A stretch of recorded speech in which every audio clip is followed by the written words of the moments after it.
है तो वो सभी आज हम जानेंगे।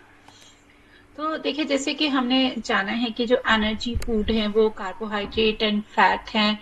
प्रोटीन हमारे लिए जो है वो ग्रोथ और रिपेयरिंग का काम करता है। इसी के साथ साथ प्रोटेक्टिव फूड्स में जो हमारी इम्यूनिटी, हमारी हेल्थ के लिए प्रोटेक्टिव काम करती है या प्रोटेक्शन का काम करती है, उस कैटेगरी में विटामिन्स और मिनरल्स आते हैं। तो अब विटामिन्स की हम पहले बात करेंगे। विटामिन्स कितने होते हैं, कितने प्रकार के होते हैं। और तो यहाँ पर विटामिन कार्बनिक पदार्थ हैं जो को एंजाइम या फिर मेटाबॉलिज्म प्रक्रियाओं के नियामक के रूप में कार्य करते हैं। एंजाइम्स के रूप में, एंजाइम या कोएंजाइम के रूप में काम करते हैं। 13 ज्ञात विटामिन हैं जिनमें अधिकांश खाद्य पदार्थों में मौजूद होते हैं, जबकि कुछ शरीर के भीतर उत्पन्न होते हैं। घुलनशीलता के गुण के आधार पर जो विटामिन है इन्हें दो कैटेगरी में डिवाइड किया गया है। जो कुछ वाटर सोल्यूबल होते हैं और कुछ फैट सोल्यूबल होते हैं। तो जो फैट सोल्यूबल होते हैं वो विटामिन हैं ए, डी, ई एंड के। तो ये हमारे जो मेन विटामिन हैं उनमें vitamin A, vitamin D, vitamin E, vitamin के, ये सब फैट सोल्यूबल हैं, यानी कि फैट में घुलनशील हैं। इनको जो भी फैट सोल्यूबल विटामिन हैं इनको स्टोर किया जा सकता है।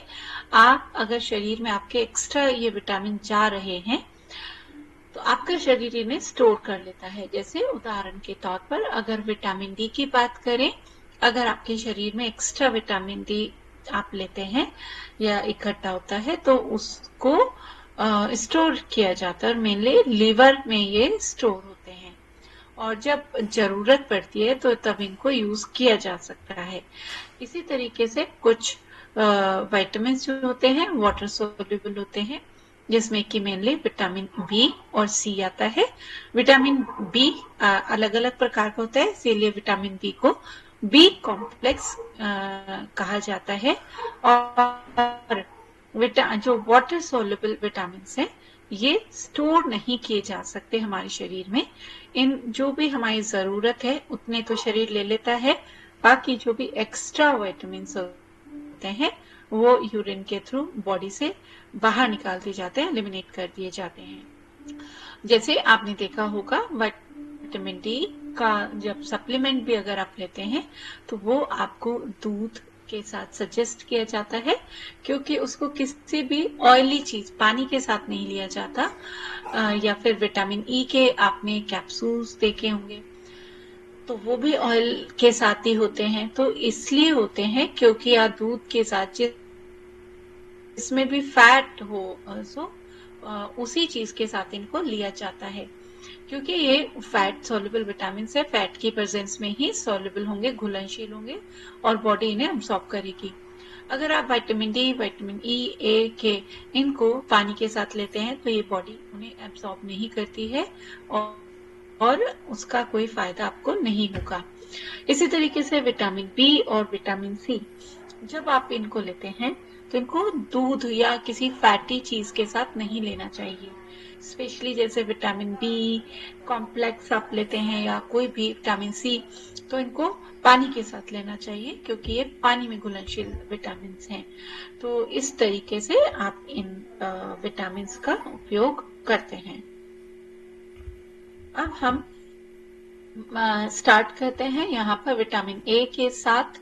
तो विटामिन ए का रासायनिक नाम क्या है? रेटिनॉल है। रेटिनॉल को पूर्व निर्मित विटामिन ए कहा जाता है क्योंकि यह खाद्य पदार्थों से पहले से ही सक्रिय रूप में मौजूद होता है और इसे किसी भी रूपांतरण की आवश्यकता नहीं होती है। रेटिनॉल स्वयं केवल पशु खाद्य पदार्थों में पाया जाता है, यानी कि एनिमल फूड में।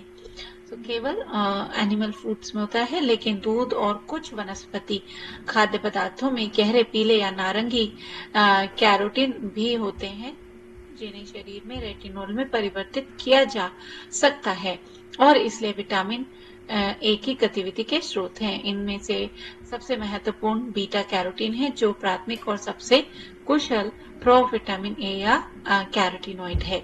तो देखिए, विटामिन ए के जो मेन सोर्स हैं मेनली वो एनिमल फूड से आते हैं।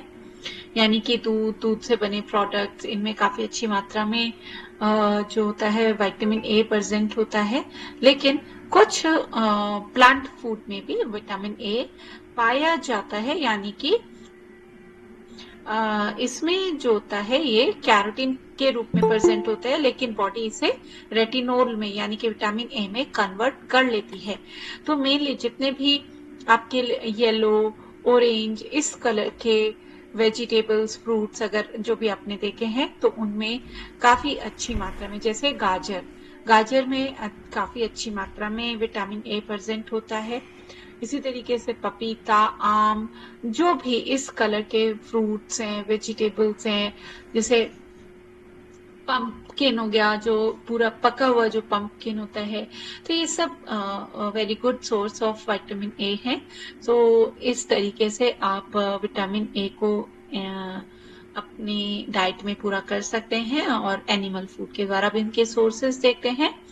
जैसे कि मैंने बताया, मिल्क प्रोडक्ट्स में विटामिन ए काफी अच्छी मात्रा में पूरा होता है, और जितने भी एनिमल्स जैसे मीट के द्वारा, तो दूध, पनीर, क्रीम, मक्खन, घी, अंडा, मछली, है ना, और यकृत मछली के यकृत ऑयल जैसे हेलमेट कॉड या शार्क में भी अच्छी मात्रा में विटामिन ए प्रेजेंट होता है। प्रो विटामिन ए तथा कथित, क्योंकि यह एक अग्रदूत है, मतलब इससे बनता है और इसे तो रासायनिक रूप में परिवर्तित किया जाता है।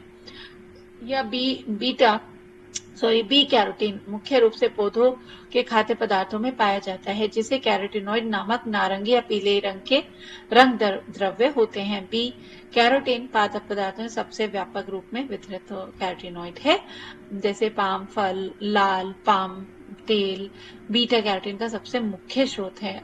गहरे हरे पत्तेदार सब्जियां, जो जैसे कि मैंने आपको उदाहरण दिए थे, आम, पपीता, खुमानी, ये सब पके हुए फल हैं, गाजर, कद्दू, ये सारी एग्जाम्पल्स मैंने आपको दिए थे, शकरकंद, इन सब में खूब अच्छी मात्रा में विटामिन ए पाया जाता है। तो आप रंगों के आधार पर भी ये देख सकते हैं कि विटामिन ए के कौन से अच्छे सोर्स हो सकते हैं।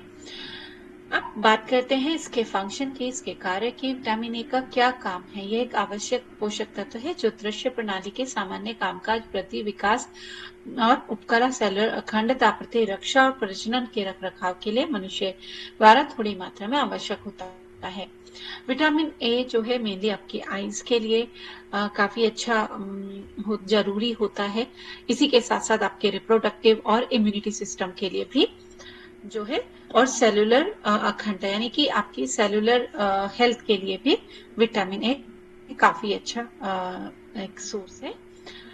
यह रोकथाम योग्य गंभीर दृष्टि हानि, अंधापन का प्रमुख कारण है। विटामिन ए की कमी से आपको आईज रिलेटेड जैसे गंभीर दृष्टि हानि या फिर अंधापन भी हो सकता है, अगर विटामिन ए की बहुत ज्यादा कमी होती है। विशेष रूप से हमारे देश में प्री स्कूल बच्चे और गर्भवती महिलाएं सबसे अधिक असुरक्षित हैं। यह विडंबना है कि 10 ग्राम से भी कम हरी पत्तियां प्री स्कूल बच्चों के विटामिन ए की दिन भर की आवश्यकता को पूरा नहीं कर सकती। फिर भी अनुमान है कि दुनिया भर में हर साल 2.5 लाख से भी और 5 लाख से बीएडी बच्चे अंधे हो जाते हैं। इनमें से लगभग आधे 1 साल के भीतर मर जाते हैं। जोखिम वाले बच्चों को विटामिन ए की बड़ी खुराक देना पोषण संबंधी अंधापन को नियंत्रित करना लोकप्रिय तरीका रहा है। विकास और सेलुलर विभेदन में भी इनकी बहुत जो कोशिकाओं की वृद्धि और विभेदन में भी, डिवीजन में भी, सेल डिवीजन में भी विटामिन ए की अगर कमी होती है तो उसके ऊपर भी आपका काफी बुरा प्रभाव पड़ता है। और इसके साथ साथ नेक्स्ट इसकी इम्यूनिटी भी, अगर आपकी इम्यूनिटी पावर वीक हुई है तो उसका एक कारण हो सकता है कि आपके अंदर विटामिन ए की कमी हो रही है। सुरक्षात्मक ऊतक समूह की परत वाली कोशिकाएं पुनर्जीवित और विभेदन में विफल हो जाती हैं, इसलिए ये कैरोटीन का समतल और जमा करते हैं। दोनों कारक श्लेष्म स्राव में गिरावट और सेलुलर अखंडता की हानि संभावित रोगजनक जीवों के का विरोध करने शरीर की क्षमता को कम कर देती है। रोगजनक कुछ प्रकार के सुरक्षात्मक स्राव कोशिका, यानी कि आपका जो पूरा इम्यूनिटी सिस्टम है उसके लिए भी विटामिन डी काफी जरूरी है।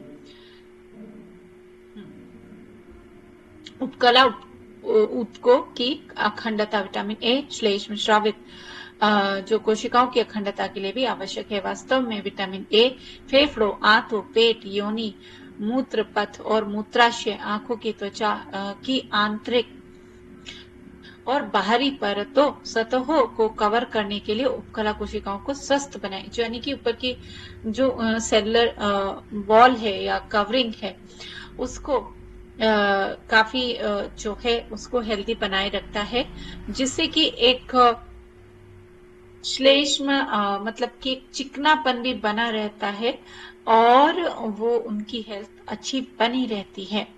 तो सतहों को कवर करने वाली उपकला कोशिकाओं के स्वास्थ्य को बनाए रखती हैं। ये कोशिकाएं बैक्टीरिया के लिए भी महत्वपूर्ण अवरोधक के रूप में कार्य करती हैं, यानी कि बैक्टीरिया को भी सेल के अंदर एंटर करने से रोकती हैं। कुछ उपकला कोशिकाएं त्वचा, आंखों और अन्य को सुरक्षित रखने के लिए श्लेष्म स्रावित करती हैं। श्लेष्म झिल्ली नम कमी में उपकला ऊतक कैरटलाइज्ड हो जाते हैं। प्रभावित ऊतकों की लाल ग्रंथियां, श्वसन तंत्र, आंखें, त्वचा और यौन अंग शामिल हैं। यानी कि एक ड्राइनेस भी हो जाती है अगर आपके अंदर विटामिन ए की कमी आ रही है, जो यानी कि उनकी जो श्लेष्म है, मतलब एक आप ऐसे या एक जो स्मूथनेस है वो कम हो जाती है बहुत ही। और कमी में उपकला जो है काफी ड्राई हो जाती है, जैसे कि प्रभावित ऊतकों में लार ग्रंथियां यानी कि सिलेवरी ग्लैंड्स, श्वसन तंत्र, आंखें, त्वचा और योनि अंग, इन सब जगह विटामिन ए की प्रेजेंस होना जरूरी है। यानी कि विटामिन ए की अगर आपके शरीर में कमी होगी तो आपकी जो लार ग्रंथि है, लार आपकी कम होगी, उस माउथ में ड्राइनेस होगी। इसी तरीके से श्वसन तंत्र के अंदर भी आपके एक जो चिकनाहट है वो चाहिए जो वो कम होगी। आंखों में ड्राइनेस होगी, स्किन में ड्राइनेस होगी और जो यौन अंग है उनके अंदर भी ड्राइनेस होगी, इचिंग होगी। तो ये सारी प्रॉब्लम्स आपके अंदर हो सकती हैं अगर विटामिन ए की कमी हो रही है। एंटीऑक्सीडेंट के रूप में भी मुख्यतः विटामिन ए और संबंधित पोषक तत्व जो है एंटीऑक्सीडेंट का काम करते हैं। एंटीऑक्सीडेंट क्या होते हैं और इनका जो मुख्य काम है वो क्या है? एंटीऑक्सीडेंट एक तरीके से अगर मैं इसको सरल भाषा में आपको समझाऊं तो ये एक तरीके से पुलिस का काम करते हैं, जो जैसे चोरों को पकड़ना और उनको बाहर कर देना। तो जो भी आपके शरीर में फ्री रेडिकल्स हैं, फ्री रेडिकल्स मतलब कि जिनको शरीर के अंदर जिनकी जरूरत नहीं है, और जब ये फ्री रेडिकल्स शरीर में बढ़ते चले जाते हैं तो ये फ्री रेडिकल्स, फ्री सेल्स, तो ये जब बढ़ती चली जाती हैं तो ये मल्टीप्लाई होती हैं और कैंसर जैसी बीमारियों को पैदा करती हैं। तो अगर आपके डाइट में एंटीऑक्सीडेंट अच्छी मात्रा में आप लेते हैं तो एंटीऑक्सीडेंट समय समय पर इन फ्री रेडिकल्स को आपके शरीर से बाहर निकालता रहता है और इस तरीके से आप बहुत सारी खतरनाक बीमारियों से बचे रह सकते हैं। तो इसलिए एंटीऑक्सीडेंट के रूप में भी काफी अच्छा काम करता है, जैसे उम्र बढ़ने, वायु प्रदूषण, गठिया, कैंसर, हृदय रोग, मोतियाबिंद, मधुमेह, मेनिंटस और संक्रमण से बचाने के लिए सामूहिक रूप से महत्वपूर्ण हो जाते हैं। एंटीऑक्सीडेंट हमारी कोशिकाओं को मुक्त कणों मतलब फ्री रेडिकल, जो मैंने अभी आपको समझाया, से प्रभाव से बचाते हैं। संभावित रूप से हानिकारक यौगिक होते हैं जो चयापचय के उप उत्पादों के साथ साथ विषाक्त पदार्थों और प्रदूषण के संपर्क में आने से उत्पन्न होते हैं। यानी कि मुक्त कण यानी कि फ्री रेडिकल्स। तो फ्री रेडिकल्स को अपने शरीर से बाहर निकालना समय समय पर बहुत जरूरी है। अगर फ्री रेडिकल्स की आपके शरीर में संख्या बढ़ती जाती है तो ये आपके शरीर में बहुत सारे रोग पैदा कर सकते हैं। तो एक तरीके से सफाई का काम करते हैं विटामिन ए। हड्डियों और नसों, हड्डियों के निर्माण में विटामिन ए की भूमिका माइलिन शीत के अंधपतन के साथ इसकी कमी से संबंध का वर्तमान में पता लगाया जा रहा है। यानी कि बोन्स और वेन्स के लिए कैसे इसकी जो है कैसे ये काम करता है, उसके लिए भी इसका जो है रिसर्च जारी है। क्या इसका प्रभाव है? प्रोटीन चयापचय और वृद्धि में भूमिका। गंभीर विटामिन ए की कमी के परिणाम स्वरूप असामान्य आरएनए मेटाबॉलिज्म और प्रोटीन संश्लेषण होता है और इसलिए विकास में बाधा आती है। तो प्रोटीन सिंथेसिस आपका प्रॉपर नहीं होता अगर आपके अंदर विटामिन ए की कमी है। और विटामिन ए की ग्रोथ और इसलिए विटामिन ए को ग्रोथ विटामिन भी कहा जाता है। यानी कि आपका प्रोटीन का सिंथेसिस यानी कि उसका मेटाबॉलिज्म के लिए, देखिए हम पढ़ ही चुके हैं, हमने प्रोटीन की स्टडी की कि प्रोटीन ग्रोथ और रिपेयर के लिए कितना जरूरी है। तो प्रोटीन सिंथेसिस के लिए जरूरी है विटामिन ए का शरीर में प्रेजेंस में प्रोटीन सिंथेसिस प्रॉपर होता है। तो इसीलिए इसको ग्रोथ जो है ग्रोथ विटामिन भी कहा जाता है। म्यूकोप्रोटीन एंड मैक्रोपॉलीसेकेराइड संश्लेषण में भूमिका। विटामिन ए माइक्रोप्रोटीन और ग्लाइकोप्रोटीन के संश्लेषण और माइक्रोपॉलीसेकेराइड के कार्बनिक सल्फेट के समावेश और उनके संश्लेषण के लिए भी महत्वपूर्ण है। प्रजनन में भूमिका। विटामिन ए की कमी से पुरुषों में पानपन और महिलाओं में गर्भाधारण करने में भी विफलता होती है। भ्रूण का पुनर्वसन का या गर्भपात हो जाता है मुख्य रूप से जानवरों में। तो यानी कि जो है फर्टिलिटी में भी विटामिन ए की कमी का बहुत ही अहम रोल है। इसके बाद बारी आती है विटामिन ए के लिए पोषण संबंधी आवश्यकताएं क्या है, कैसे आप पूरा कर सकते हैं। विटामिन ए के लिए सुझाया गया है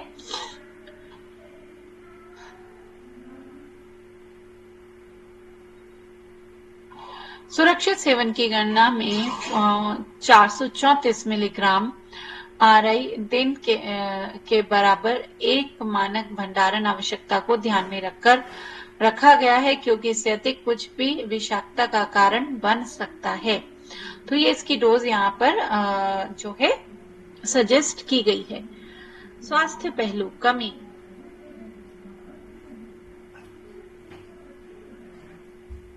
विटामिन ए की कमी जैसा कि आप पहले भी जान चुके हैं, दृष्टि हानि, गंभीर संक्रमण और यहाँ तक कि मृत्यु का कारण भी बन सकता है। इसमें उप इष्टतम विटामिन ए स्थिति से जुड़े जो परिणामों का पूरा स्पेक्ट्रम शामिल है। इन विकारों में प्रतिरक्षा क्षमता यानी कि आपकी इम्यूनिटी में कमी होना, जिसके परिणाम स्वरूप मृत्यु दर में वृद्धि। तो इम्यूनिटी हो, प्रोटीन सिंथेसिस हो, इन सब में आपके शरीर में विटामिन ए कितनी मात्रा में प्रेजेंट है ये बहुत डिपेंड करता है। तो विटामिन ए को आपको अच्छी मात्रा में लेना चाहिए। अगर आप नॉन वेजिटेरियन है तो नॉन वेजिटेरियन फूड के द्वारा उसकी पूर्ति कर सकते हैं, एंड अगर वेजिटेरियन है तो मिल्क प्रोडक्ट्स आपको लेने चाहिए। इसी के साथ येलो और ऑरेंज कलर के फ्रूट्स वेजिटेबल्स भी अपनी डाइट में जरूर शामिल करने चाहिए। और विषाक्तता, क्योंकि विटामिन ए वसा में घुलनशील है और इसको स्टोर किया जा सकता है। इसका स्टोरेज लीवर में होता है। लंबे समय तक विटामिन ए की बड़ी मात्रा में नियमित रूप से सेवन करने से विषाक्त लक्षण हो सकते हैं। अगर देखिए स्टोरेज भी एक लिमिट तक ही होगा लीवर में, अगर उसके बाद भी आप विटामिन ए को कंटिन्यू लिए जा रहे हैं तो इससे लीवर क्षति हो सकती है, हड्डियों में असमानताएं, जोड़ों का दर्द और सिर दर्द।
यहाँ पर हम बात कर रहे थे अभी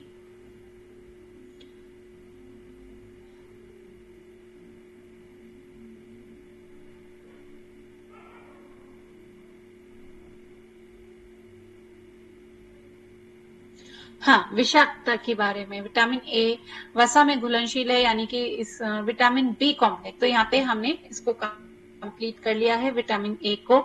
अब हम विटामिन बी के नेक्स्ट टॉपिक पर चलते हैं।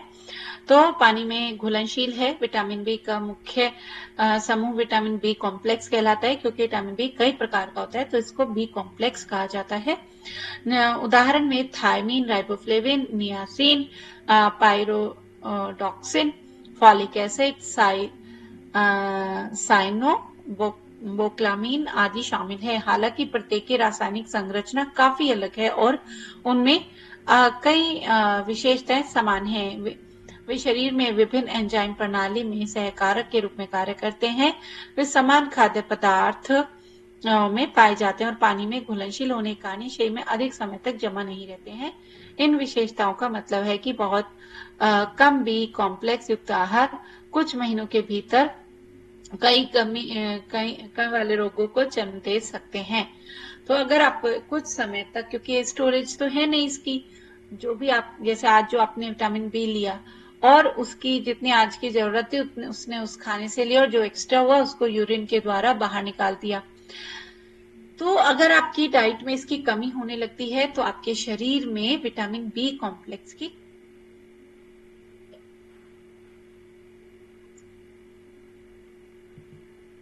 विटामिन बी1 थायमिन सबसे पहले पहचाने जाने वाले विटामिनों में से एक है। ऊर्जा के स्थिर और निरंतर विमोचन के लिए आवश्यक है। कार्बोहाइड्रेट से इस प्रकार थायमिन की आवश्यकता है। कार्बोहाइड्रेट की मात्रा और कमोबेश आहार में ऊर्जा की मात्रा से संबंधित होते हैं। स्रोत यह पशु और वनस्पति दोनों खाद्य पदार्थों में व्यापक रूप में वितरित होते हैं। समृद्ध स्रोत चावल की पॉलिशिंग, गेहूं के बीजाणु, सूखा खमीर का अर्क। अच्छे स्रोत साबुत अनाज, साबुत गेहूं, बाजरा, कच्चे हाथ से कटे हुए और उबले हुए चावल, दालें, सोयाबीन, सूखी फलियां, तिलहन, मेवे। और उचित स्रोत है मांस, मछली, अंडे, दूध, सब्जियां और फल। देखिए क्या है कि जो विटामिन बी1 है, तो इसके लिए जो मुख्य स्रोत हैं वो आप मान सकते हैं कि जितने भी मोटे अनाज हैं तो उनके अंदर बहुत अच्छी मात्रा में विटामिन बी1 यानी कि जो है थायमीन प्रेजेंट होता है। तो जैसे कि गेहूं, चावल, जितने मोटे अनाज हैं या फिर खमीर वाले खाने की चीजें, सूखे खमीर ना, तो इन सब चीजों में और सोयाबीन, सूखी फलियां, इन सब के अंदर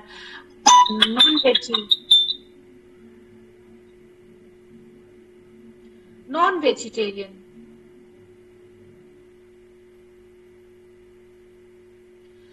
वेजिटेरियन फूड जैसे मांस, मछली, अंडे, दूध, सब्जियों और फलों में भी काफी अच्छी मात्रा में थायमीन पाया जाता है।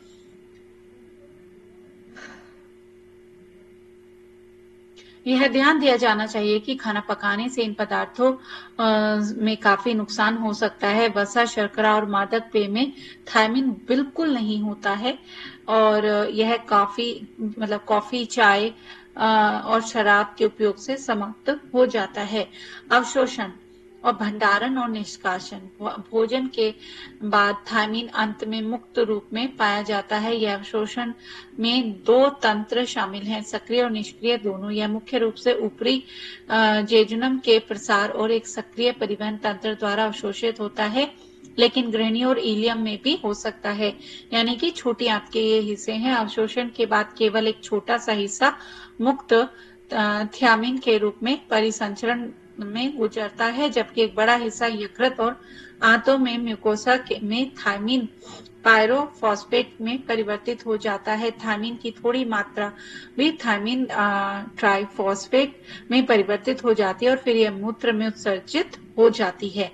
ठीक है, यानी कि इसका मेन जो एब्जॉर्प्शन है वो छोटी आंत के अलग अलग हिस्सों में होता है। अवशोषण के बाद एक छोटा सा हिस्सा मुक्त थियामिन के रूप में होता है, और लेकिन ग्रहणी और इलियम में भी हो सकता है। शोषण के बाद एक छोटा सा हिस्सा मुक्त थियामिन के रूप में परिसंचरण में गुजरता है, जबकि एक बड़ा हिस्सा यकृत और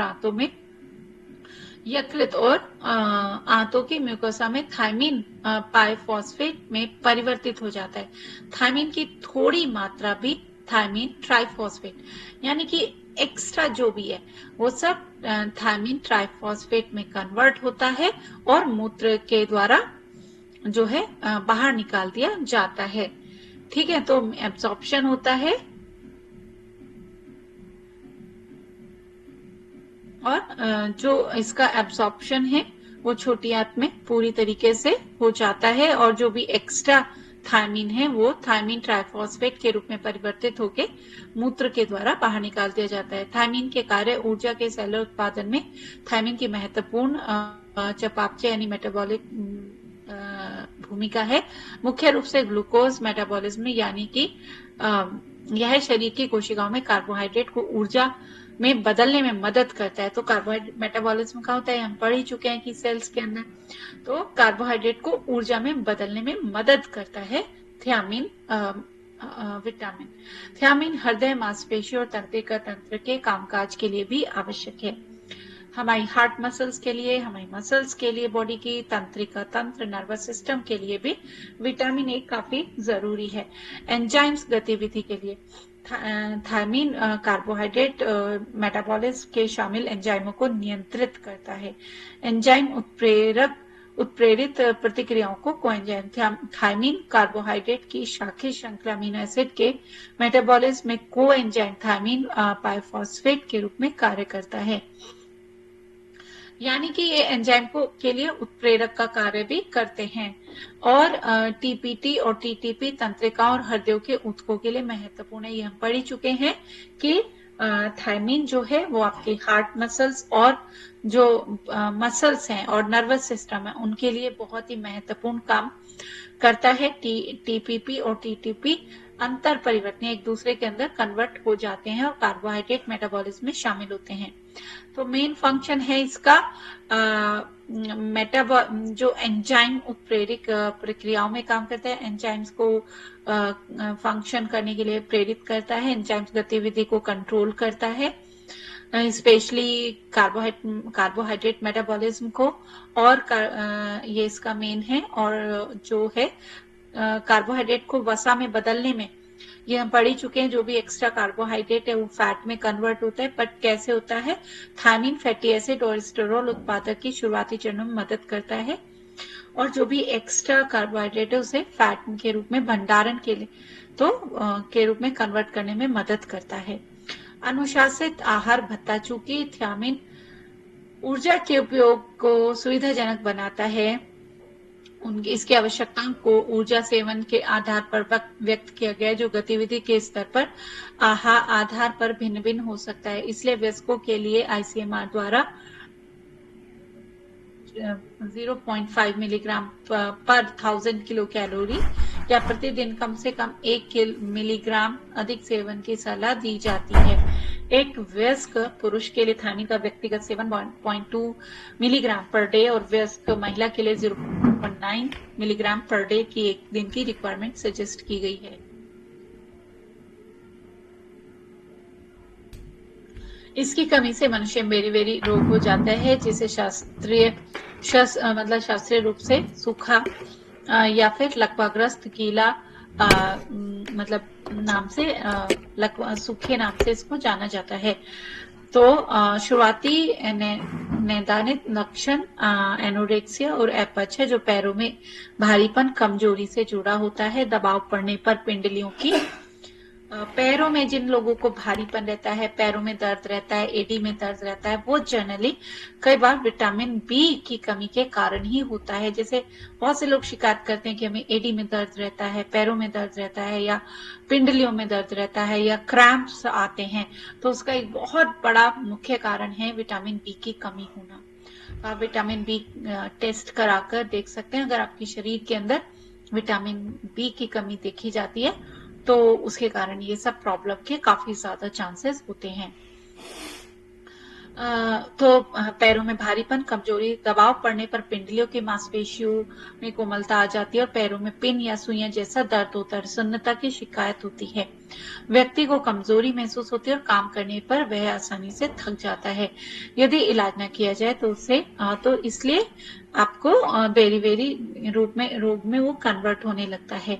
यानी कि कई और अब सभी परिधीय नसों की सूजन बेरी बेरी के रूप में एक विस्तृत चर्चा इस पर है।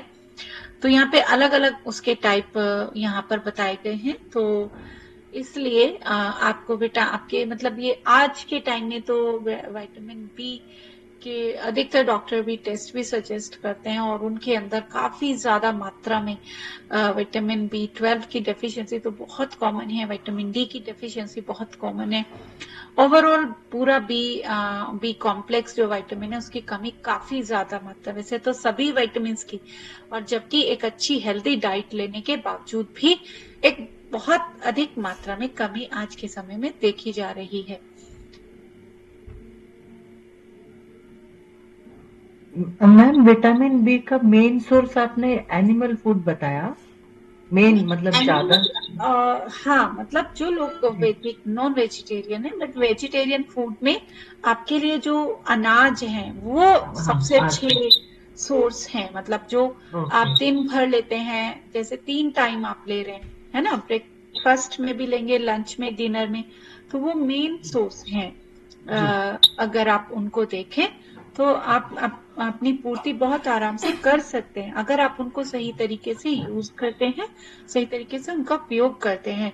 तो आप के अंदर विटामिन बी की कमी होना, जो आजकल आप बहुत ही रिफाइंड जैसे कि नॉर्मली आटा यूज करते हैं या मतलब इस तरीके के, तो उनमें क्या होता है कि पोषक तत्वों की कमी होती है, उनके अंदर कोई पोषक तत्व नॉर्मली होते नहीं है। वो एक बस आप समझ सकते हैं नॉर्मल एक ग्लूकोज शुगर है, जैसे हमने सिंपल फॉर्म ऑफ शुगर पढ़ा, तो सिंपल फॉर्म है वो एक शुगर की, क्योंकि उसके अंदर फाइबर भी हट गया, उसके अंदर जितने जो पोषक तत्व होते हैं गेहूं के, तो उसके जो ऊपरी लेयर होती है गेहूं की, जो कवर एक हार्ड शेल जो उसके ऊपर होता है, उस कवर के अंदर ही समझ लीजिए ये ऊपर का एक गेहूं का कवर है जो, तो और इस तरीके का होता है ना जैसे गेहूं का दाना, तो ये उसका ये जो लेयर है, आप समझ सकते हैं कि उसका पूरा न्यूट्रिशन यही प्रेजेंट है।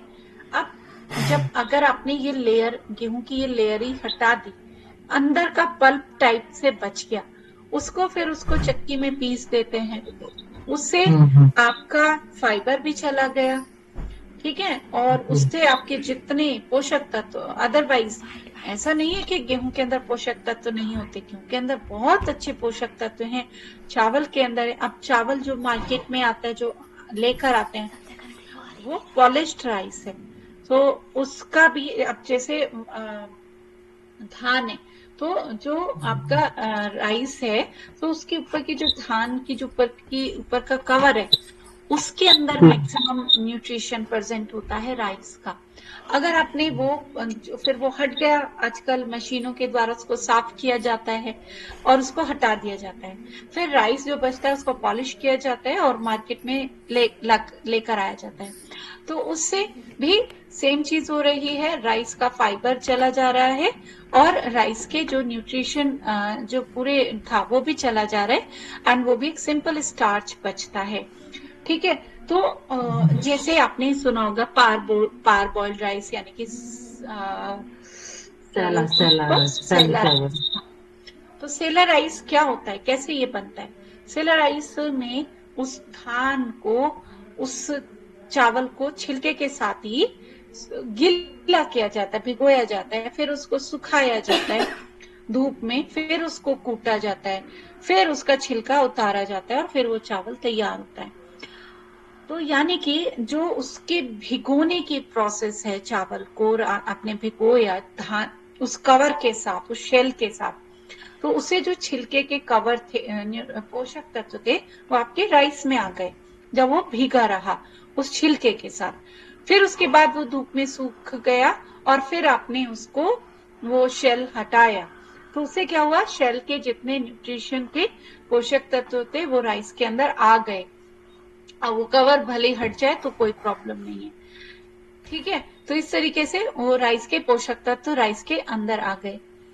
अब अगर ब्राउन राइस रिप्लेस कर सकते हैं ना मैम, ब्राउन राइस जो है बिना बिना पॉलिश वाला, वो सेफ ब्राउन है क्या? राइस, हाँ ब्राउन राइस उसका एक बीच का कंडीशन हो जाता है हम्म, जिसमें आपका कवर हट जाता है बट एक शेल, एक ऊपरी लेयर और रह जाती है। हाँ वो बेटर है नॉर्मल वाइट राइस से। और इसी तरीके से गेहूं, आपने पहले ट्रेडिशनल अगर जो तरीका होता था गेहूं का आटा जब पिसता था तो गेहूं को पहले एक रात पहले भिगोया जाता था, फिर उसको धूप में सुखाया जाता था, फिर वो पिसने जाता था। क्यों? सिर्फ सफाई के लिए नहीं होता था ऐसा, उसको भिगोया इसलिए जाता था कि उसका जितना फाइबर है वो पानी में भीग कर एक्टिव हो जाए, जो उसके पोषक तत्व हैं वो गेहूं के पूरे एक्टिव हो जाए, और फिर उसको पीसा जाता था सुखाने के बाद। तो उससे उसके पोषक तत्व फाइबर सब एक्टिव हो जाते थे, गेहूं के अंदर पूर्ण रूप से आ जाते थे, ठीक है। अब चक्की से आप आटा लेके आ रहे हो, आपको तो नहीं पता वो किसी ने अभी भिगोया है, कौन चक्की वाला भिगोएगा ना। तो ये सब तो चीजें आप खुद अपने पर्सनल लेवल पे कर सकते हैं, आप बाहर से मार्केट से ये सब चीज एक्सपेक्ट हम नहीं कर सकते। जी, थैंक यू। वेलकम।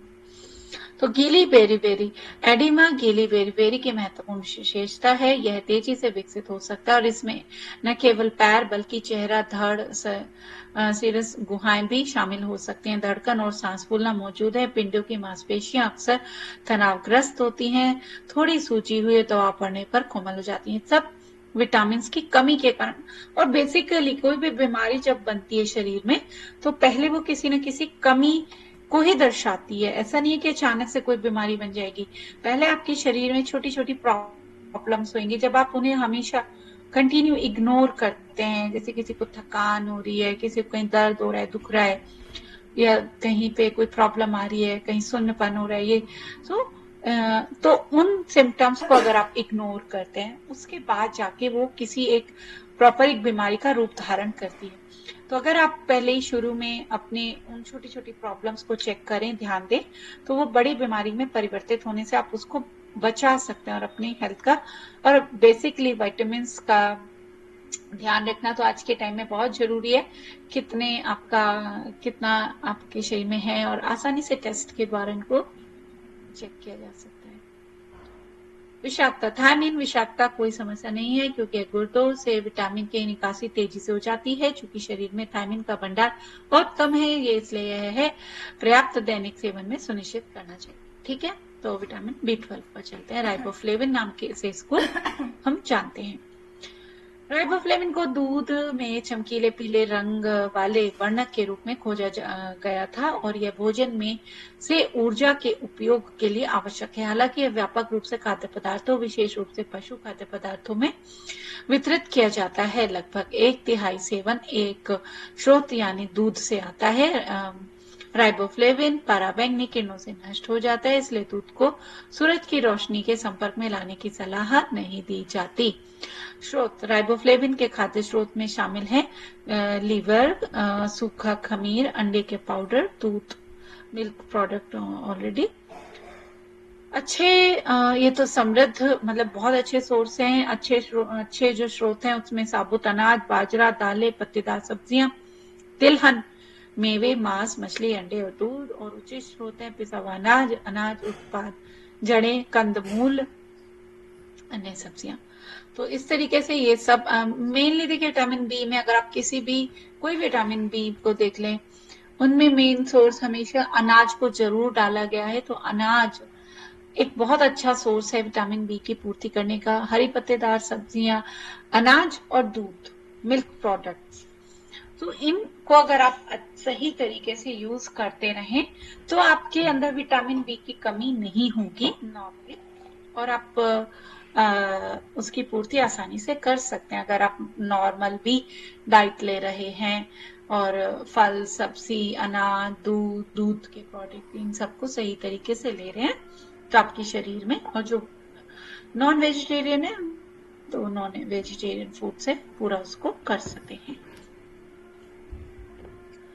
अवशोषण, भंडारण और उन्मूलन। राइबोफ्लेविन को पोर्टल शिरा के माध्यम से छोटी आंत में अवशोषित किया जाता है।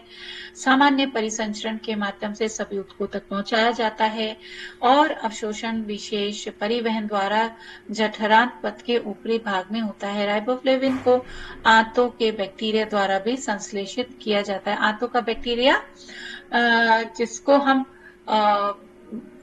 जो कि बहुत ज्यादा मात्रा में हमारी आंतों के अंदर होते हैं, गट बैक्टीरिया, और ये इतनी ज्यादा मात्रा में होते हैं लगभग करोड़ों से कुछ ही कम।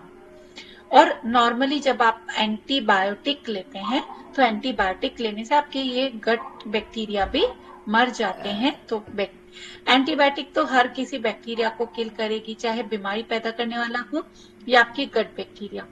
सो इसीलिए क्या होता है, जब आप एंटीबायोटिक लेते हैं तो उससे वो बैक्टीरिया आपके काफी तेजी से, काफी मात्रा में मरते हैं, और जिसके कारण आपको भूख लगनी, वही बैक्टीरिया आपको भूख भी लगाते हैं, आपका डाइजेशन भी करते हैं, और जिससे क्या होता है आपकी जीभ ड्राई हो जाती है, भूख नहीं लगती।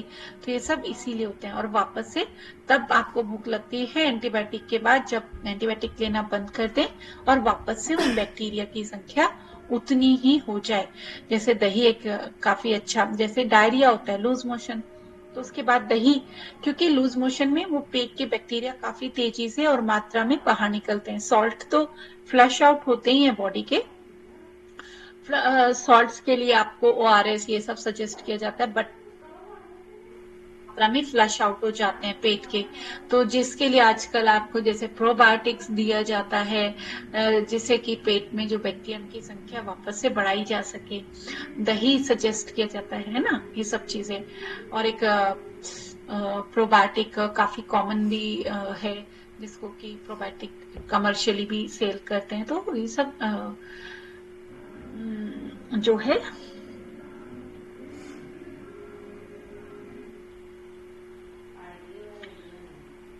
तो उन बैक्टीरिया के द्वारा भी राइबोफ्लेविन यानी B2 को, जो विटामिन B2 है, इसको राइबोफ्लेविन को सिंथेसिस, संश्लेषित किया जाता है और यह वृतांत का द्वारा अवशोषित होता है। राइबोफ्लेविन शरीर में संग्रहित नहीं होता और यह भी मूत्र द्वारा उत्सर्जित हो जाता है, बाकी हिस्सा ऊतकों में टूट जाता है। राइबोफ्लेविन के कार्य। राइबोफ्लेविन मानव चयापचय प्रक्रियाओं के अच्छे स्वास्थ्य को बनाए रखने में महत्वपूर्ण भूमिका निभाता है। सहएंजाइमों का अग्रदूत है। राइबोफ्लेविन का मुख्य कार्य सहएंजाइम FMN, फ्लेविन मोनो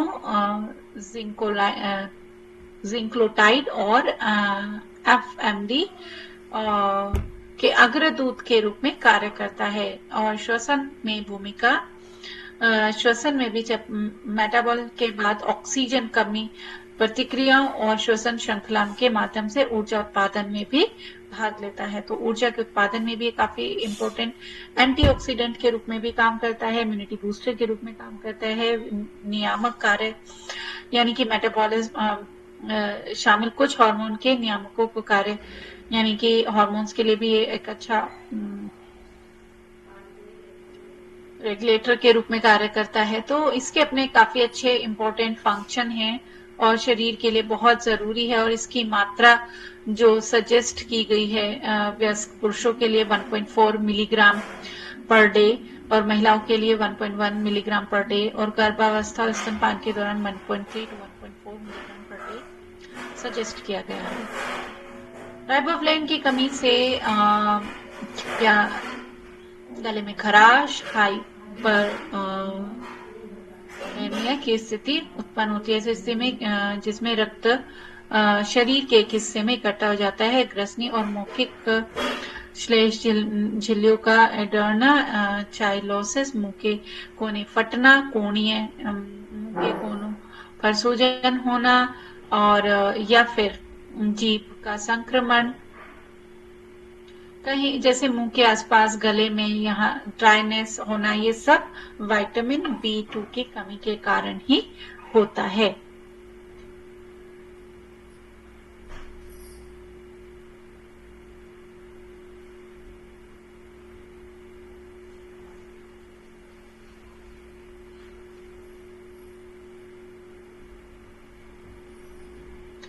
विषाक्त, यह विटामिन के सीमित आंत्र अवशोषण के कारण राइबोफ्लेविन विषाक्तता कोई समस्या नहीं है।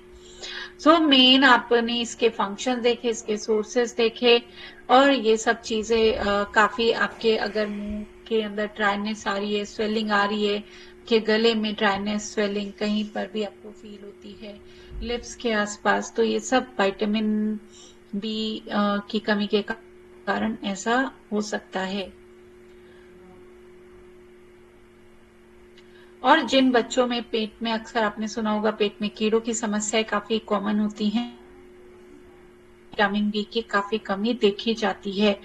और तो इन चीजों का काफी ध्यान रखें। पेट में इन्फेक्शन होने के कारण इसका जो वो है एब्जॉर्प्शन वो प्रॉपर नहीं हो पाता, और जिससे विटामिन बी2 की कमी काफी ज्यादा शरीर में हो जाती है। और आपने देखा होगा कुछ बच्चों के यहाँ पे ड्राइनेस, लिप्स क्रैक होना, फटना, स्वेलिंग होना, थ्रोट इन्फेक्शन, स्वेलिंग, ये सब प्रॉब्लम्स आपके अंदर हो सकती हैं।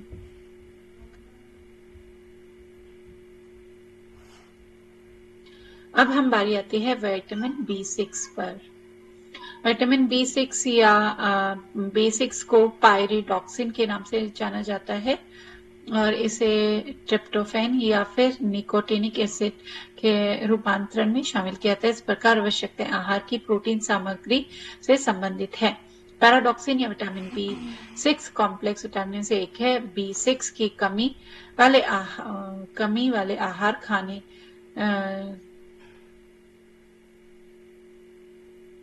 हाँ, तो विटामिन बी की जो कमी वाले आहार खाने वाले चूहों में जिल्द की सूजन को रोकता है और ठीक करता है। पर इसके विटामिन बी6 भोजन में व्यापक रूप से पाया,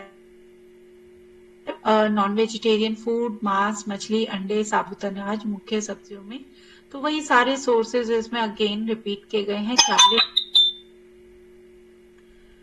चावल, पॉलिशिंग गेहूं की भूसी, गेहूं का बीजाणु, सूखा खमीर, जिगर, जो मैंने अभी आपको सोर्स बताए थे उन्हीं सोर्स की यहाँ पर बात की गई। साबुत अनाज, फलियां, यानी कि जितने भी प्रोटीन के सोर्स हैं उनके अंदर ये काफी अच्छी मात्रा में पाया जाता है, उनको भी इसमें ऐड करेंगे।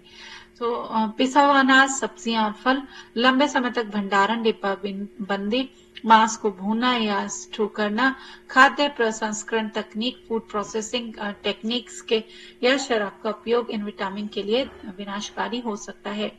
आप जो प्रोसेस्ड फूड खाते हैं, पैकेज्ड फूड खाते हैं, या बहुत ज्यादा उनको फ्राई करते, तलते, भूनते, या अल्कोहल यूज करते, विटामिन आपका डैमेज हो जाता है, खत्म हो जाता है। अवशोषण और भंडारण उन्मूलन, अवशोषण मुख्य रूप से निष्क्रिय प्रसार द्वारा अंत यानी कि छोटी आंतने के जेडनम हिस्से में होता है। विटामिन को रक्त में प्लाज्मा और जो रेड सेल्स होती हैं दोनों में लाया जाता है, जो मुख्य रूप से प्लाज्मा में हीमोग्लोबिन से बंधा होता है, पेशियों में मौजूद होता है, उत्सर्जन मूत्र मार्ग से होता है। तो ये आपकी मसल्स और इन सब के लिए काफी जरूरी है, और क्योंकि इसमें बात की गई है प्रोटीन, यानी कि आपकी मसल्स की स्ट्रेंथ में इसमें बी6 का काफी अच्छा रोल आता है। एमाइन का निर्माण, पैराडॉक्सिन, फॉस्फेट कई एमाइन के निर्माण के लिए महत्वपूर्ण है, जो तंत्र ऊतकों में कार्यात्मक होते हैं। हेम के जैव संश्लेषण और ग्लाइकोजन के फॉस्फोरिलेशन के लिए विकास के उद्देश्य, शिशुओं के विकास के लिए आवश्यक और तंत्रिकाओं को पतन से रोकता है, यानी कि आपकी नर्वस सिस्टम और आपकी ग्रोथ, यानी कि तो इनमें विटामिन बी6 का काफी अच्छा रोल है। मांसपेशी घटक है और कोएंजाइम के रूप में भी ये काम करता है। एंटी एथेरोक्लोरेटिक प्रभाव, विटामिन बी6 की कमी से हाइपर कोलेस्टेमिया होता है, क्लोरोसिस होता है, यानी कि जो कोलेस्ट्रॉल की का जमना भी इसी के कारण तेजी से होता है अगर आपके डाइट में विटामिन बी6 की कमी है। प्रतिरक्षा निकाय, विटामिन बी6 की कमी जो है आपकी इम्यूनिटी को भी डैमेज करती है और कोएंजाइम ए का संश्लेषण करती है। कोएंजाइम ए शामिल होती है। अनुशंसित आहार भत्ता। पायरिटॉक्सिन की औसत मात्राएं उम्र, लिंग और प्रोटीन की स्थिति, गर्भावस्था, स्तनपान जैसी शारीरिक स्थितियों के अनुसार अलग होती है। तो इसकी मात्रा थोड़ी ज्यादा चाहिए होती है क्योंकि पूरी आपकी फिजिकल स्ट्रेंथ इसी विटामिन पर डिपेंड करती है। तो इसके लिए लगभग 2 मिलीग्राम जो है सजेस्ट किया गया है, और जो गर्भवती और ब्रेस्ट फीडिंग मदर है उनके लिए 2.5 ग्राम सजेस्ट किया गया है। अकेले विटामिन बी की कमी असामान्य है क्योंकि आमतौर पर अन्य बी कॉम्प्लेक्स विटामिन की कमी के साथ ही होती है, लेकिन जो महिलाएं गर्भवती और मौखिक गर्भ निरोधक यानी कि जो इस तरीके की टैबलेट्स लेती हैं उन्हें इन विटामिन के अधिक सेवन से लाभ होता है। शिशु विशेष रूप से अपर्याप्त सेवन से प्रति संवेदनशील होते हैं, जिससे मिर्गी के दौरे पड़ सकते हैं। बच्चों को नहीं देना चाहिए। त्वचा में होने वाले परिवर्तन में चाइलोसिस और ग्लोसिटिस के साथ जल्द की सूजन शामिल होती है। इसके अलावा आमतौर पर परिसंचारी लिम्फोसाइट्स की कमी होती है और कभी कभी एनीमिया भी हो सकता है। इसका बहुत अधिक मात्रा में सेवन करना कई बार खतरनाक हो सकता है। हालांकि विषाक्तता दुर्लभ होती है क्योंकि ये भी यूरिन के थ्रू बाहर शरीर से एलिमिनेट कर दिया जाता है। और लेकिन प्री मासिक सिंड्रोम, कार्पल टनल सिंड्रोम, कलाई पर मध्य तंत्रिका तंत्र का संपीड़न, जिसके परिणाम स्वरूप सुन्नता में कमजोरी होती है, के इलाज के लिए आपको उच्च खुराक की आवश्यकता होती है और कुछ तंत्रिका संबंधी रोगों के परिणाम स्वरूप भी आपके अंदर कमी आती है। और विटामिन, फिर नेक्स्ट आता है विटामिन B12 जिसको साइनोबाल्मिन के नाम से जानते हैं। इसको हम स्टार्ट करेंगे कल। B12 को साइनोकोबालामीन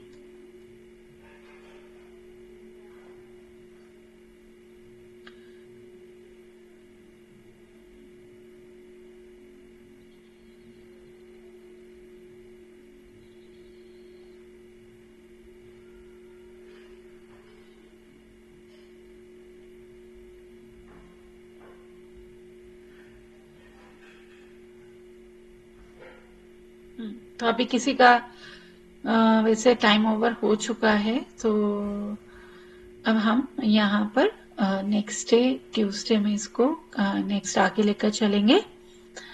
तो विटामिन्स एंड मिनरल्स अभी हमारे यहाँ पर है सभी। मैम एक क्वेश्चन है बस छोटा सा। मैम जैसे आपने बोला था ना विटामिन ए अगर ज्यादा हो जाएगा तो वो फिर वो टॉक्सिन हो जाता है, तो क्या यही कारण है कि पपीता ज्यादा नहीं खाना चाहिए? क्या ये हाँ, कारण है जी? क्योंकि वो बॉडी एक जो है विटामिन A, D, E के ये सभी विटामिन, देखिए ये क्या होते हैं, स्टोरेज होते हैं एक सीमित मात्रा में, नहीं उसकी क्वालिटी एक अलग भी होती है।